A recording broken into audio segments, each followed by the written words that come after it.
Anyway. Yeah, we might not like to admit it, but if we're honest, many of us probably spend a bit too long with our phones or tablets in our hands. But what is it that makes these devices so hard to put down? Yeah, it's interesting because there are plans in America which could see things like autoplaying. So when it autoplays a video, perhaps on YouTube, and the infinite scrolling, news feeds on Facebook, they're looking at whether they should be banned.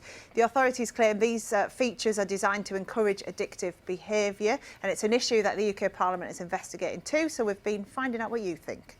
I find myself scrolling quite often in the day. Anytime I'm not really doing anything, I probably will be on my phone scrolling. I suppose stuff that I've looked at before, and then that'll kind of crop up with stuff that I've been searching. So yeah, I suppose it's usually the same kind of stuff. Absolutely addicted to scrolling, yes, because once you get in there, there's so much more information at your fingertips. You've got links to different things going off everywhere, and before you know it, you can be hours. I think if it already starts playing, I feel like I'm entitled to watch the video, and then about 3 minutes in, I'm watching about 10-minute footage.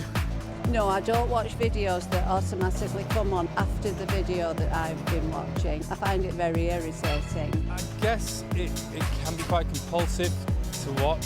I don't think it's addictive as such. I think it's more like I could probably do something better in my free time.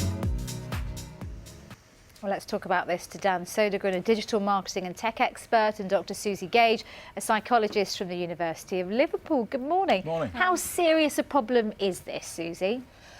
Well, I think it's something that we definitely need to keep an eye on. If these types of, I've seen someone call them psychological tricks, these technologies that are designed to keep us scrolling when really we should probably be putting our phones down.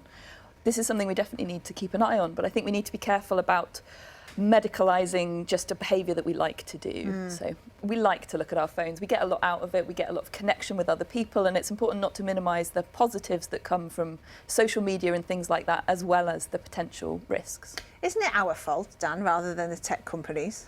Yes and no to that, really, because there's a chap called over in America called Tristan Harris who talks about this a lot. He talks about the race to the bottom of the brainstem. He talks about actually that a lot of these things, some of the features in Facebook, the infinite scrolling, the auto-playing, they were actually designed by individuals in Stanford to actually make it distracting, to make it so you weren't mindful about what you were doing. So some of these practices may have been designed to actually make it so it's something you do more and more. Of course, that's how they get paid. They get paid by you staying on there and it being distracting. So I think we've got to be really careful. Social media on one side can be really powerful and really good for lots of different things of society and certainly for businesses, but actually there's a negative side if we just keep doing for it, mindlessly. One of the biggest things actually, if you think about it, especially with the auto-playing on YouTube, is that sometimes it triggers an algorithm that then actually brings you into darker and darker materials as it auto-plays. So actually there's another side of it where you can get into much more things like fake news because you've auto-played, because you haven't been mindful about what you're going to watch next, and the computer decides that for you. So actually that's a bigger thing. Even if we don't want to call it addictive behaviour, I think most of us would agree we'd like to spend less time on our phones. What can you do to try and control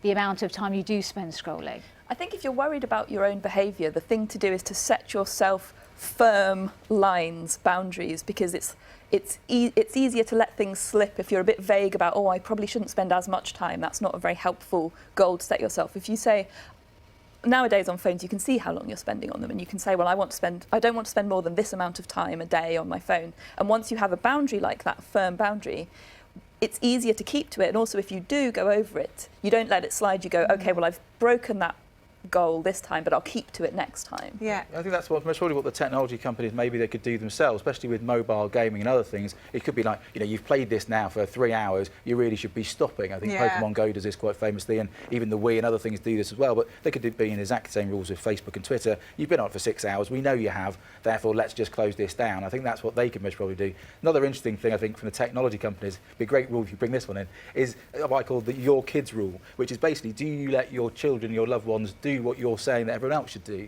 And you might find that a lot of games companies don't let their kids play mobile games. A lot of Facebook people don't even go on Facebook, so that's a good one. Interesting. Very good point. Oh, Dan and Leave it there. Susie, thank you very much for coming in this morning to chat to us. Lovely to see you. That's it from us, isn't it? Yes, Chris.